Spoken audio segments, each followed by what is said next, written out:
Good evening, everyone, and thank you guys for joining us for our Cannabis Training Academy Q&A. I'm Precious Osagie-Aresa, and I am the instructor manager for the CTA. Thank you guys for joining us for another edition of our live Q&A webinars. The chat feature is officially open, so feel free to drop in where you're calling from, your name, kind of business you have, and remember, you can drop your questions in the chat. If you're here with us for the first time, welcome. If not, we have a dynamic conversation happening. I'm actually excited about it because we had like a pre-conversation, which let me know that this one was going to be a great one. We are jumping into level 9. That's right. Level 9 is being uploaded to our portal. So we're getting into the very specifics of what you need for your cannabis business, both for your application and in real life. And we are speaking with Anita Bear today about three SOPs, actually. SOPs for secure transport, SOPs for age verification, and SOPs for testing labs. Now, this is more so of a welcome overview to her course, if you will. We know a lot of you guys may have not made it to this level yet, but we wanted to sort of tease the course, give you a little bit of information about what to expect when you get to level 9, and answer some questions you may have now before you enter that course. But before we go into all of that, let me get to a little bit of housekeeping. We built the CTA because we wanted to make sure that you guys all had the resources to make smart decisions as you are applying for your cannabis business license through the CRC, and then also implementing the things you have in your application in real life. And we know everyone's going to have a different journey. This is why we're here, committing ourselves to that most crucial part, things that I wish I know via education. So in a moment, I'm going to call up Anita. She's going to give us an intro, as we usually do for our Q&As. You can drop your questions in the chat or in the Q&A box. We're going to go through a couple of the pre-submitted questions first, but please know that we'll get to your questions. Please try to keep your questions on the topic. We know many of you want to talk about a bunch of other things. We have webinars that covered some of those. So head over to our portal if you have questions on different topics, but anything related to this, please ask your question. And if we have a little bit of time towards the end, we can get towards some of those other questions. So without any ado, let's get started. Oh yeah, and shout out to our Super Bowl winners, our sister state down there. It doesn't really count as tri-state, but I believe it should. Shout out to Philly, shout out to Eagles, because our executive director, Tahid, is a huge Eagles fan. So I wanted to make sure he knew that there was Eagles love going around. Nonetheless, back on topic. Let's bring up Anita. Anita, are you with us? I'm here. Yes, here you are. Thank you so much for joining us. So again, everybody, Anita Bear, I've gotten to know you this year working through CTA, but I'm like really blown away by just all the things you've done and do and managed to accomplish in cannabis. I'm excited for people to get to know you. So I won't do it. Can you please tell us a little bit about yourself, how you got into cannabis, what you've been up to, and what made you want to join the CTA? My name's Anita Bear. I'm originally from Houston. I started in hydroponics. That was my first entry into cannabis area. I started that when I was 23. And then in 2013, I moved to Denver and started working in a medical dispensary. 2 years later, I ended up buying that dispensary and its cultivation facility and another dispensary. So I owned that business until 2022 when I sold it. We ended up having, so it was 2 stores. Both of them ended up being medical and recreational. And then we had an 18,000 square foot cultivation facility as well. When I started with 10 people. And then at the peak, I had 40 employees. And then I pretty much trained all the employees myself. I enjoyed making sure that everybody was compliant and knew what they needed to do. So I'm excited to be part of this training academy because it's a part of the business that I really enjoyed, was teaching people what to do, how to do the things properly. I ended up selling in 2022. That was its own thing that you get to go through. Hopefully everybody gets to sell out and get some cash, but it's hard to do and it's its own process. But I really enjoy the industry. I really like the marijuana industry. So I'm excited to be part of this training academy. Wow, thank you for that. I didn't know that you went from working at the dispensary, you end up owning and operating I love that story because it kind of shows people who are like students of the game first before just jumping right into ownership and jumping right into it. Like you spent some time actually working and getting to know. So I want to jump right in because you have a Colorado background, right? So you've been there from like day one cannabis before it even spread throughout the states. I actually want to talk about that a little bit. Um, what have you seen has been sort of like the biggest difference from like early Colorado days to like what you're seeing regulatory landscapes look like now in different states? The in the beginning, Mhm. the In the regulations beginning of time, it sounds like. were, we'll just say thinner, right? They like significantly less pages. And then as time has come, there's just more and more and more regulation. So if you can read and understand the regulations from the beginning, as they add things, it's just a lot easier than trying to jump in at the end or in the middle. It's just the earlier you can get in, the easier it'll be to maintain compliance with everything and to understand where the industry is going. Um, in the beginning, the testing requirements were a lot different. They just tested for certain contaminants, then they added heavy metals, then they changed, in the beginning it was only flour, then they changed it into the way that concentrates were tested, and then they were testing like the lead and stuff in the cartridges, which was not in the beginning. Um, so they're always changing, they're always adding. I heard that Washington, it was only like 5 pages whenever they started, and I know it's not 5 pages anymore. So it's just always adding layers to the system. But every state does it a little bit differently. In Colorado, we don't have this SOP and this like application process up front. And we didn't have the lottery system or any of that stuff. We just had like, here's paperwork, fill it out, pay us money, don't break any rules and go. But then the municipalities had a lot more control over you than the state. And so that's another difference, like to know how much power do your local authorities have over you versus the state have over you. So everybody does it different. No, thanks for that breakdown because you never really, not a lot of folks who can tell us like that landscape really from like what 2012, 2009, probably all the way up until 2025 and just the involvement. Of course, regulations increase. So, which is what we want to kind of get into parts of the regulatory process in your SOPs for New Jersey. You're teaching age verification, secure transport, and testing results, all of which I think plays a part in, it's one of those things that plays a part in every aspect, right? On the cultivation level, in the retail level, in the distribution, everyone kind of touches one of these three SOPs. So let's just kind of start from the beginning. Why are standard operating procedures essential for obtaining licenses, specifically in New Jersey? I know they didn't have that process back then in California. I mean, in Colorado. Do you even think it's helpful now that you've seen the involvement? I want to add that to the question. I think it's useful because we were required to have them, but we weren't required to show them to anybody unless we got into trouble, really. Then they wanted to see them. So I think it's good for you to have them and have written them down and understand what is actually required of you, because without writing it down, you kind of know it, but when you write it down now it's real, right? Now it exists and it's concrete. So having the SOPs, I think it's a good thing because it makes you think about the process in a different way. Instead of just like jumping seat of pants, make it happen. Like that's not always the best path forward. Having a plan normally gets you there faster and better. So I think having the SOPs it's important.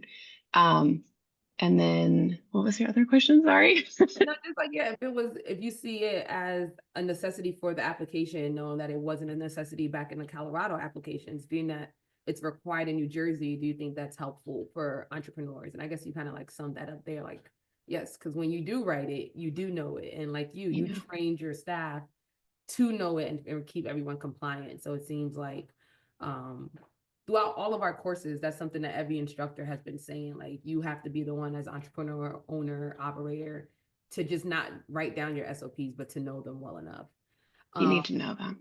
Right. And So there's a difference between the SOP and the work instruction. That was a thing that was hard for me to grasp in the beginning, because you have SOP that's kind of guidance about how you will meet the regulations, and you have work instruction that's like, all right, you need to put, this guy's name into this box, and you need to check this, and you need to write it here. And so the rubber meets the road piece is more work instruction than SOP is more high level guidance about how you're going to comply instead of your day-to-day compliance. So there's differences there.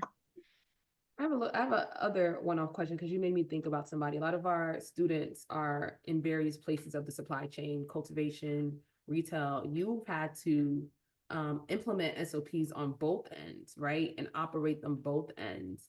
Were they starkly different, or was it just the same kind of like, if you teach somebody, they know it, they should be able to follow SOPs, or was it like a different pathway to get your staff in both facilities sort of like up to snuff on your SOPs? I mean, I sat with everybody. I did all the things. So, I mean, counted drawers, counted inventory, tagging plants, repotting plants, moving them in from veg to flower in metric and in real life. There's a lot of process, and it's not all easy. It's not all fun and games. So it's a lot of math, it's a lot of numbers, and it's weird skill sets that you wouldn't necessarily think about, that like in the store you needed to really be comfortable with numbers, because you're selling by weight, you're selling numbers, your metric tags are all different numbers, your batches are normally numbers. And so it's just like, if you have struggle with numbers, it's something you have to take extra time with, to know that you're going to take a minute to make sure it's right, versus somebody that maybe has a better aptitude for that. So it's just different people are better at different steps in the organization, different places. But as long as your instructions are clear and everybody knows what they're supposed to do, then it's easy. Then we can move forward. Just make sure whatever you do, it's as easy as possible. My friend says, keep it simple, stoner, because that's the best rule, best path forward. I like that one. Keep it simple, stoners, because yeah, that's what we need. Right. We're still in that. All right, let's talk about age verification, because this seems like one of the simpler processes. You check someone is over 21, boom, they can enter your store, or you check someone has the right badge to enter your cultivation, boom, they can enter. What are some key elements you put in that age verification, like work instruction and or SOPs? Or what have you just seen to kind of make that process smooth, so like as an owner, you're not having a headache about that? What do you really want to let our students know about the age verification process? I am a super fan of checklists. I like having very clear checklists. And if you can reference the regulation where it comes from, why is this thing on the checklist? Even better, everybody knows why we're doing this. For your age verification, New Jersey is very strict that you do not keep a copy of the ID. They do not want a copy of the ID anywhere. We used to take copies of the ID to verify that, to show proof that we checked somebody's ID. You cannot do that in New Jersey. They don't want you to retain that. So, but you do need to log it in your book. They're very specific about making sure it's logged in your book. So whatever you do, make sure you have a backup method, because things happen. Yeah. Everything is not perfect all the time. And so it's always good to have a backup. So if you're used to using a computer system to log, like, Joe came in, we looked at his ID, we know that it's right, and we logged it, but then your scanner decided that it didn't want to work today, like, you need some other way to do this so that you're not dead in the water. Is it important to have like a backup system? Because I go into dispensaries here in Jersey, everybody seems to use a scanner. The scanner's easy, right? What But if the scanner breaks? Then if the scanner breaks, what are you going to do? It's a real thing. We had our internet would go down regularly at one of the dispensaries. It just was not a great place for internet. I don't know what the deal was, but couldn't change, only one provider. So we were stuck with this sketchy internet. So our POS system would go down if we didn't have internet. So we ended up having a backup paper method so we could still make transactions, we could still do stuff, we could still label products, we could still get it out the door and be compliant, even if the internet wasn't there. When it came back on, we could keep going, you know. But if you're dependent on only one thing and it breaks, you're kind of stuck. And Yeah. that's not what you're trying to do, right? You want to operate, you want to keep on going. So backup method, very important.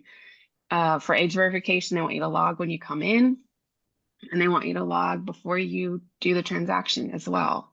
And so make sure you have two different logbooks, right? Because you don't want the one guy at the door running around, or you make sure that everybody has their own system for making sure that they logged it. And the other one is that it has to just meet the criteria, right? Government, name, picture, birthday. There's 5 things in their description. And so if it meets that, it meets it. If it's from another country, if it's from a Native American tribe, like whatever, wherever it's from, if it meets those criteria, it's good. But if one of those criteria is not met, then don't be scared to tell people they can't come in. It's your license. It's Yeah. it's your You're right. problem, Your right? license. If it's not right. So make sure you empower your employees to know that it's okay. If it's not right, it's okay to say that they can't come in. Yeah. That's like, that was a big, sometimes a big thing, that somebody don't want to be the bad guy, but if it's not right, it's not right. Yeah. Right. And I know people try to like make sure you're not like losing a customer. I think there's like pleasant ways to let people know, like, hey, we just cannot let you in with this ID. I Yeah. know one time I had an expired ID, and even though all my information was correct, the scanner wouldn't let me in. And I'm just like, it's me. I come here often, but I love how that Still me. handled it. Like, it's just like, oh, they even told me you can actually, get your new ID right now, and they'll send you an email with something we can scan. I was able to scan and get my way in. So Yeah. I do love what you Temporary is okay. exactly.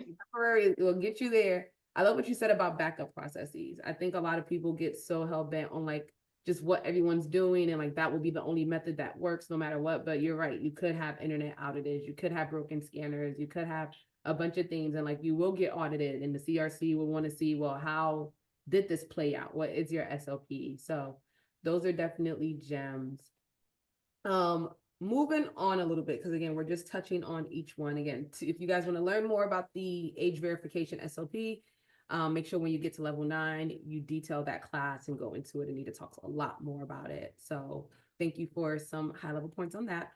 Now moving forward, because you taught 3 courses, and this part is interesting, secure transport, because I've been learning a lot of this recently as a brand owner here in Jersey, because my product has to go in a million different ways, right? Jersey's up, down, south, east, west, and you have this product in this vehicle, and you have to make sure things get dropped off. So just tell us a little bit about what are the key measures that should be outlined in an SOP for cannabis transport, whether that is a cultivation, transporting product to dispensaries, finished goods, or even retailers that are doing transfers of products to each other.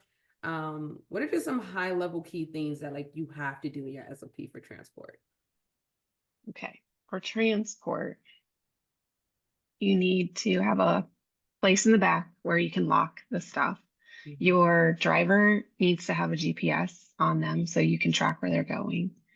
And you need to have a way to communicate with them, which could still be their cell phone. That's also fine. Mm-hmm. The vehicle needs to have an alarm system. And let's see, those were the main big points. As Mm-hmm. long as you can lock up the stuff and track where your driver is, Mm-hmm. you know, that's the main things that I can remember right now that you need to have on there. Have you ever had any experiences like in the Colorado market where like a transport didn't kind of go like quite so seamlessly? Um, what was We that? had I so during transport, you have a manifest. The manifest is everything that you're supposed to get during the delivery. I wanted my metric to be correct at all times. So I would not receive, I wouldn't let the driver leave until I finished counting everything that came in. Mhm. Because if they told me that they dropped off 20, but we really had 19, I have a missing gram of whatever that I have to deal with, Mhm. right? And that can be a major problem depending on who is the other side, who's your counterparty for this, how easy are they to work with, like who knows what's going to happen. So it's just easier if it's right the first time. Mhm. We would get deliveries of thousands of grams because we would process um, our own flour and come back as concentrate. So we would end up getting like these massive deliveries. It will take time to count all that stuff. Mhm. It takes a minute to make sure it's all right. Mhm. So that was kind of not a problem, but it was sometimes tricky for the driver to just sit there because it could take, it could take a minute to get through it all. And if it wasn't right, we had to count it again. So have good counting processes as part of just your inventory tracking in general, but also when you're receiving delivery and to make sure that your testing results are right and that you are receiving the thing that you were supposed to receive and that it was labeled properly. And all of this ends up being part of secure transport because it's a piece of the delivery side. But as far as like, we never had a driver get pulled over for speeding or anything like that. And luckily, we never had a driver have like a flat tire or any kind of problem like this. We delivered exclusively within Denver and really just between the stores for mine. Um, but regularly we'd have deliveries that came late and that would throw the store for a loop because after a certain time they want to close and they want to get their things together. But um, so you just have good checklist again, always have a checklist of what it is that you're trying to do. You're receiving inventory, make sure that you have your testing, make sure that you have your manifest, that you have the right amount of product, that everything came in the way that it was supposed to, and that it's all labeled properly and all these things, at least on the store level. If you're further up the chain and you're getting, bulk flour, right? You're going to process it, you make sure that that is the right weight. If somebody's telling you that they delivered 5 pounds and you only got 3, that's going to be a problem and somebody's going to have to deal with it. So it's better if it's correct from the beginning, even if it takes time. It takes less time to do it right than it will to fix it always. It does. And trust me, people, you do not want headaches with metric. Okay. Like you do not want metric headaches because by the time it's multi-layered here in Jersey too, like a metric issue is also a CRC issue. So you have Yes. to not only notify metric, but you have to notify your investigator or whoever you're working with from your state regulation. So now this problem might take time to fix because they're going to have to like send information down the pipeline. They have to investigate, right?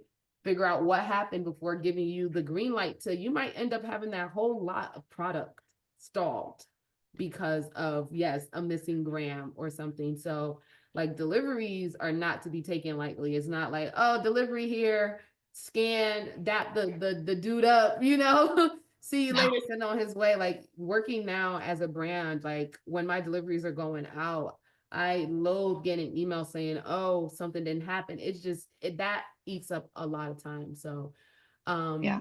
my next Check question. it on the way out. Check it before it leaves the facility. We would have 3 different people involved in the process of checking to make sure the tags are right, the weights are right, and the manifest is right, and your invoice, because you're trying to charge for this stuff. So if your invoice is wrong, it Right, might not be a compliance problem, but it's still a you problem. So right, just the problem. all the things, It's a just business double problem. check it. Yeah. And another thing I've noticed too with like deliveries, dispensary owners, you can set delivery windows. It's tricky. Like there's a bunch of different cultivators now in Jersey. As if you're a retail and you're looking to buy from cultivators, manufacturers, you're going to have this list probably of dozens of people of contacts that all are trying to deliver your store. And I found what I've seen help some dispensaries do is just set up delivery windows, and it helps those cultivators and manufacturers, distributors, whoever work within that window so that it optimizes your time. Not every single cultivator can meet those windows. They have their probably logistic hurdles where they're like, all right, well, we only have a driver in during this time that doesn't meet your window. So there's going to be a lot of collaboration with your cultivators or manufacturers, whoever's doing your deliveries, and like you and your store hours and your team. So if you definitely get that out in your SOP, you'll probably like limit the headaches. But please hear us. This is the part you really want to be technical on. You want to be as stringent on, because it just like, trust me, the headaches are real. Okay, you keep something on you while you're working to manage the headaches you can Things get. will go So, wrong. It's part of the right, deal. right. Keep an Advil or two on you. I have a question. Um, what about third-party transport? Because it is a license type here in Jersey, and we know people do outsource transport. I'm not sure if you worked with third-party transports directly, but like, what are your thoughts on that? Do they really help optimize? Is there anything different you would do working with a third-party transport than working directly with the cultivator? Is there like an extra step? Transporter is going to charge somebody. So that's the piece that up front, figure out who's going to pay the cultivator, whoever's sending it or whoever's receiving it. And then your if you don't have enough money or enough people or enough equipment or whatever to meet all the requirements for secure transport, a third party is probably a good way. I mean, it's the only way left for you to move your product around, right? And so it could be a cost savings for you to use that until you can grow to be large enough that you can have your own vehicle for transport. We would use third party transport if we were receiving something from far away. If somebody, cultivator or processor, was in the mountains and we Mhm, were in the city, somebody would come mhm, and they would do the transport for us because neither one of us were wanting to do it. mhm, So just make sure that whoever's doing it, you have a contract with them that's like mhm, clear about what it is that they're doing and what that they're licensed and that they have all the requirements met, and look at their SOPs. There's no reason that you can't pull their SOPs and make sure that you like them, because the reality is that this group is a representative of yours when they go to deliver this stuff. So if they're sloppy or they don't do it right or their driver is not great, like it's a reflection of you on your company. So you want to make sure that you pick somebody to do this transport that is compliant and that is a good reflection of what your company stands for. Um, I think that sums up secure transport. I was trying to think if there's anything else, but it is a bit integral part of like what makes the supply chain work. It's how products get safely, securely from point A to point B throughout the entire like end to end. It's one of those full end to end situations that everybody has to know, whether you're a retailer, whether you're a cultivator, like whether you're in delivery, you have to track where this product is. Okay. So very important. I'm excited for you guys to also dive into that when you get to Anita's course. Now, lastly, another super important topic, okay? COA labels testing.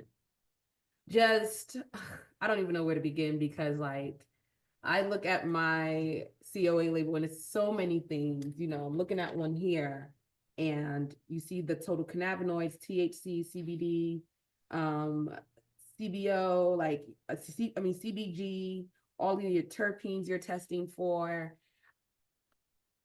My first question, let's say on the cultivation side, I'm gonna split this up because there's two different thoughts when you're looking at COA, right? Your cultivator submitting your product for testing. What are you hoping to get back? Like, what do you see as like, okay, this is a good test? And then on the other front, what is like this is an awful test and maybe not approved to sell? So everything goes perfect, right? You get Mhm. back your flower's 50% THC and has Right. all the terpenes and is beautiful, right? Yeah. I mean, that's best case scenario. Um, so you're gonna label it, you're gonna use that to label your products and send it out. Make sure that that testing result goes with your product, right? It's required that that goes out to whoever receives it. The different testing companies are going to have completely different looking reports. They're all reporting the same thing, but they all do it their own way. So just get used to looking at the different types of reports that are available, or even maybe look at the reports before you decide to use them to do your testing to make sure that you understand what it is. Um, at the store level, I would recommend to have your own standard testing report and fill in the blanks so that your customers, when they see it, they can see a consistent report from you. And so it makes sense because you don't want your customers to be confused, you know.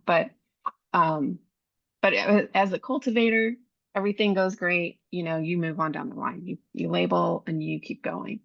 If you, you know, then you could have not as awesome situation and you maybe it's just not as high. Maybe your numbers that you were aiming for just aren't as high. It's good to know, you know, what are you doing with your plants, right? Like what did you change your feeding schedule? Did you change your nutrient mix? And now you're seeing the result of that is like lower terpenes or different potency levels because of what you've done, or are they higher? So just keep good records all the way around so that you can improve your process. And then also there's always possibility of genetic drift, and that maybe that strain is tired, maybe it's time for a new one. So that's a whole other thing. But then you could have maybe you fail um, for molds or or for mold or something like something easy, we'll say, to repair, right? So you could always retest. Sometimes, you know, the test was wrong. You can always retest. And then, but if that comes back still that that it didn't pass, for mold, you have the opportunity to turn it into from flour, you have an opportunity to turn it into a concentrate that was not water extracted, right? That was through a method that will kill anything that's in it. And then you can still sell that product. So that's kind of not awesome, but Yeah. you're not, you know, dead in the water here. But, you know, the worst case scenario, you fail for heavy metals or you fail for unapproved pesticide. Like these are problems. You're Mhm. stuck. First, something is really wrong in your facility Mhm. for you to fail for this. And I have intimate knowledge of these things because I was using an approved chemical, but the chemical is contaminated with a not approved chemical. And so Mhm. my concentrates were coming up hot for disallowed pesticide, even though my flower was passing because everything gets concentrated, right? Mhm. And so I highly recommend testing everything, anything that you're going to put on your plants or near your plants, that Yeah. you test all that stuff and make sure that it actually complies because EPA regulations and New Jersey regulations aren't the same. They have different levels of contaminant and different levels, and they don't agree. And so you as a cannabis business, you're stuck in the middle of Mhm. this disagreement and it's your problem, basically. It's not anybody else's problem but yours. So you need to protect yourself. I highly recommend testing every single thing that you bring into your facility and get a result before you put it on your plants. If it's still clean, great. I would still retest that stuff quarterly or at minimum every year because people change their facilities, people, you know, manufacturers change their processes, and you could be left in a bad situation because of it. So test everything, test regularly, test frequently, please. I don't And want you to get hurt like I did. no, true. Um, Working in a cultivation too, we test frequently, like most lots, even if you're doing new strain mixes, of course you have to test that stuff, even if it's one you've done before. And I think it's also just helpful information for your growers, no matter what, to make sure that you are operating at a consistent level. Your flower is consistently pulling above 20% THC if that's what that flower is supposed to yield. And if it mhm. isn't doing something, love that number, the terpenes have come down, you realize, okay, something you've changed in your growing process has now affected it. Now on the retail side, um, when what if you look at a COA? What would make you want to reject an order from just looking at a COA? I mean, I imagine that if it gets to me that it passed for pesticide and heavy metal, and that the flower is not contaminated with, you know, mold or mildew or any of that kind of or the toxins, you know, I would imagine by the time it gets to me that it's clean. Mhm. So For me, I wouldn't reject it on test results. If I have the test, I would reject if I did not receive test results. If my Yeah. delivery was incomplete, yes, I'm going to reject that because it's not. If you take it and you didn't have your test results, you probably can't sell that material anyway. So it's really not worth it to take on the headache. Just reject or do not receive and have them come back with it, correct. But um, if you have a valid test result, I wouldn't send it back. Maybe you could, it's not what you wanted as far as like potency. Maybe you can talk to the supplier and get the price reduced or something like Yeah. that. But I wouldn't reject it if it's everything's passing and you have all the paperwork, take it, sell it. All right, I want to get into some questions we have here from our audience in the Q&A box. One of the first ones I'm seeing is, what is a viable backup for IDs? The ID scanner. Hmm. So they sell this thing that's called ID book, and it has a picture of all the IDs in the US. And I think they have some international ones. We got the one for the States. It was good for 2 years. It'll have a picture of the ID and it'll have all the security measures that each state has. Every state's different.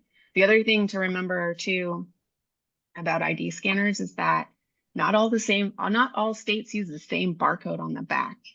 So your scanner might work for New Jersey, but it doesn't work for Nebraska or something. And then, also whatever you're using to receive the information from the scanner, make sure that they talk well together and that there's not problems. Because I bought so many scanners that would not talk to my POS system and it was a mess. They would work great for barcodes, but the ID ones, they're special. Make sure that it works and it's easy for you to use. So the ID book is a thing. We also took a class from a security company, and they told us ways to detect counterfeit IDs.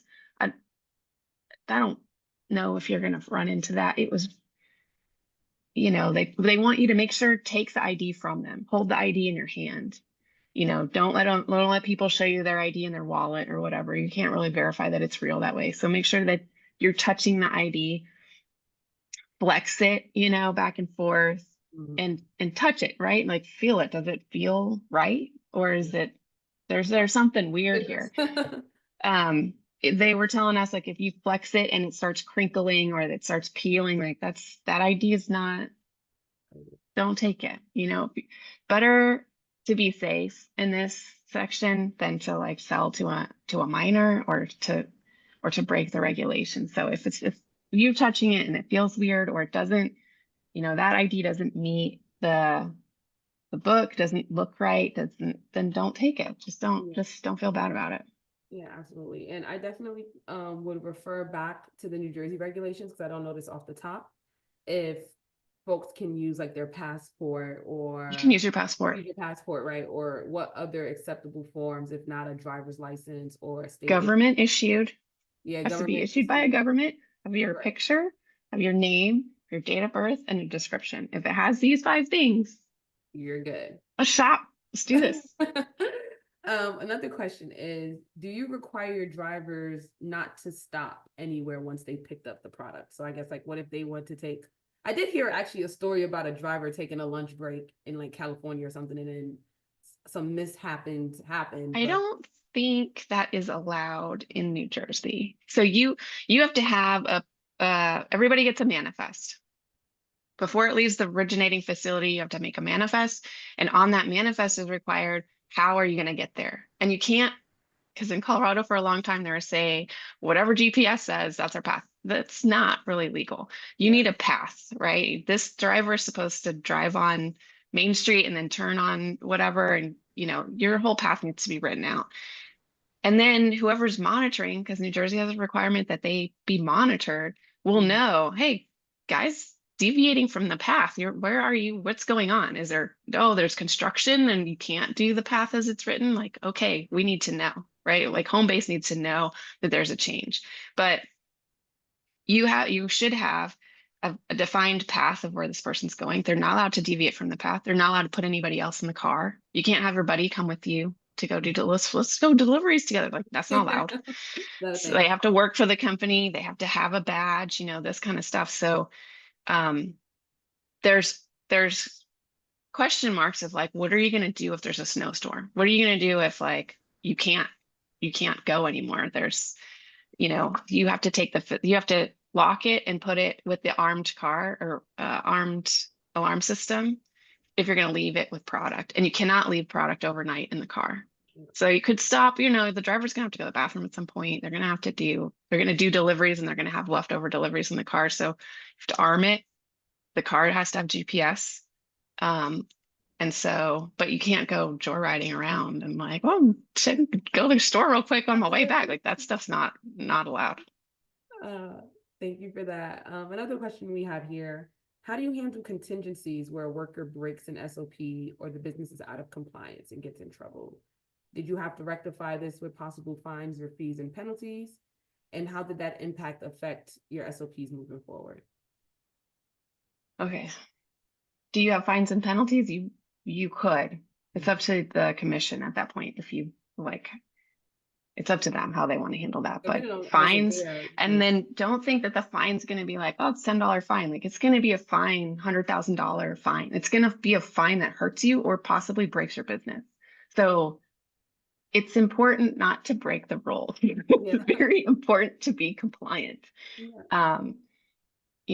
I had a friend and they ended up selling to underage on accident. The bud tender had to pay $25,000 fine to the bud tender. So like in Colorado, it was up to the person that made the compliance error in addition to the business. So every single person was held responsible. It's not like, you know, your employee can just like skip down the road and get a job somewhere else. Like they are also held accountable for breaking the rules. So it's everybody's problem. Yeah. That was a very long question. Start again from the beginning, make sure I get everything. That pretty much answered. Like, how did that impact? I guess like moving forward, you're definitely now going to make sure that your SOPs are being followed because Jersey does give Yeah, a make fine. sure your SOPs are followed. And then I go back, make sure that they're easy. Mm. Do not make your employees' lives horrible by making it so complicated or, also if it's complicated or confusing or doesn't make sense, people will not do it. People will just be like, I'm not doing that. So if you're clear about why you're having all these steps, we have to check the ID and we have to check the log because it's required. Here's where it is. It's regulation 17-530, whatever it is, right? Here it is. You can read it for yourself. So you know why you're doing this. That helped my employees a lot to be compliant because a lot of times they're like, why are we doing this again? Why do we have to check IDs again? Well, like I used to just say like the state said, and I would just be like, Mama said, so we have to do it. And that's just the way it is. Okay. So, but you want to make your processes as easy as possible. And whenever, you start working on it and you're like, we could make this easier. We could improve this. Or if your employees come to you and say, if we do it in this order, it's faster or whatever, like do that, make it easy. Just make sure that you have a good understanding of the regulation and that whatever it is that you do, that it meets all the boxes. As long as you can do it however you want, as long as you meet all the criteria. So just keep it as easy, as fast, efficient. Efficiency is how you win this game. Another question here. What are backup SOPs when you lose internet? Can you get fined if it's a recurring issue? Yeah, so what did you do? Did you create an SOP when your internet would go out? Like, how would you guys operate from there? Well, the SOP is going to be your guiding principle, right? Like, so that is your basically statement that says we check IDs, we log them, and we check IDs again before we sell, and we log that, right? That's your SOP. Your work instruction is going to be, we use scanner number 553 and you scan it, and then you're going to open the log that's found in the computer in this folder, make sure the log's open all day, and you're going to check the box or mark it or however it is that you are recording that you check that ID in, right? That's the work instruction versus the SOP that just says that you are going to check IDs. So you don't need a whole other SOP for that, but you do need to have some kind of process. So the internet going down is not gonna cause you a fine or something, but you just need to make sure that you're still meeting all the criteria.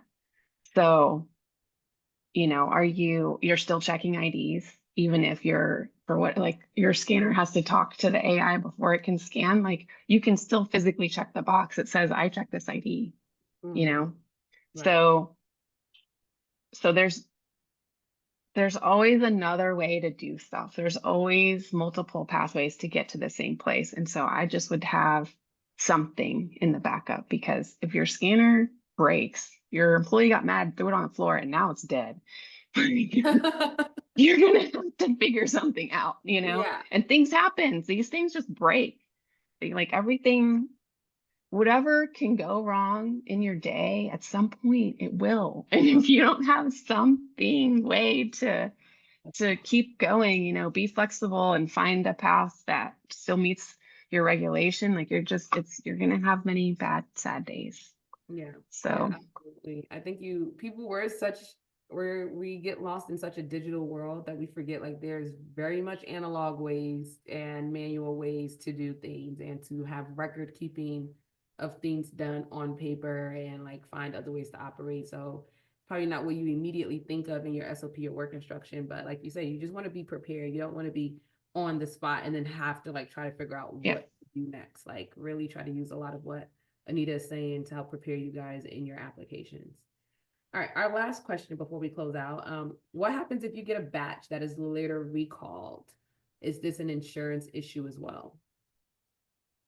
Recalls. Recalls happen a lot. Yeah. Um, we had a recall one time. Well, we had to recall our product whenever this whole thing with the pesticide happened. And the unfortunate slash, I don't know, the reality of it is that the majority of people that buy products, that buy marijuana products, they don't hoard them, right? Like they take them home and they smoke them and they're Yeah. gone. Yeah. So you can have a recall. Normally, you traditionally would refund the money of somebody. If somebody bought an ounce and it got recalled, then they're supposed to bring that back to you, and then you are supposed to refund the money to them. So we we had, I think, one person bring back stuff on our recall. I don't know in practice for other businesses, like how frequently does the product actually come back, but in general, most people don't bring it back. It's kind of sad, but people just smoke it. Like people aren't buying the weed to just like Hold on stare to at it. it. Keep it on their table. But then what do you do as a business? Like what is your first line of communications? And actually we do discuss this. This is part of another SOP course that we're going to teach in terms of recall. So we can actually get into this in another course in another Q&A. But just really high level, Anita, like what is the first step you do as an operator when you get the word down from the commission that there's a recall? How do you take Recall. it off your shelves? As soon as you know that there's a recall, you take it off your shelf, you put it and you verify all the batch numbers, and then you put that into a quarantine area. So you put it in a box, you put it in an area, you label it that's like, do not touch. This is quarantine, or this has been recalled. You probably will have to destroy it. So you're going to have to grind it up with other dirt or paper or whatever to make it unrecognizable, and then put it in your and follow your waste procedures to get rid of it. Mhm. Um,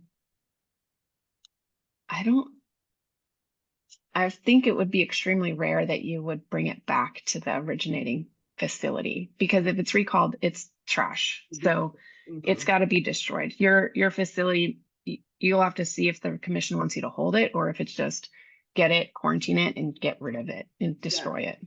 Yeah, absolutely. I think that in our waste disposal course too, which is coming online really soon, and our recall course, you guys will get all this information. But New Jersey has had a recall before, and there It'll are happen. abilities It'll on happen a lot.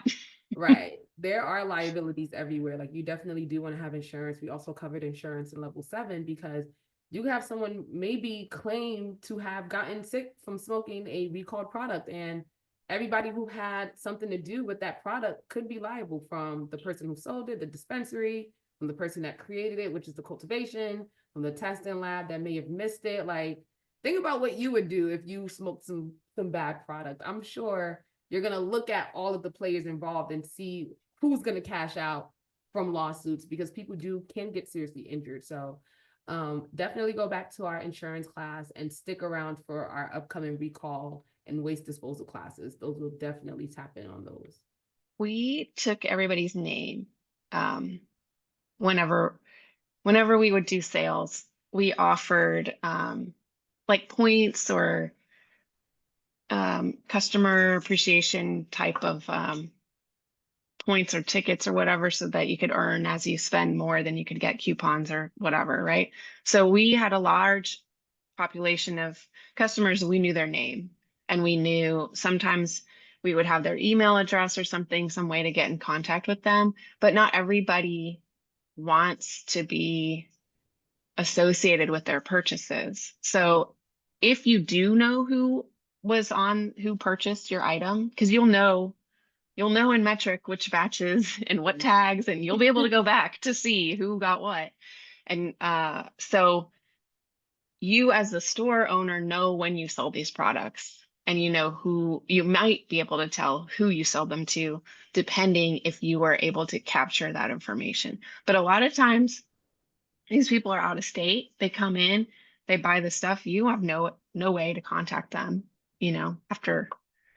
after the transaction is done. So as far as like contacting your customer, I mean, it depends on if you even have their information, because you're not allowed to keep a copy of their ID. If they said, no, I don't want to be contacted for marketing purposes, you don't have their name, you don't have any of their information. So part of it is kind of if they even gave you this information, and the other part is if they even want to be contacted.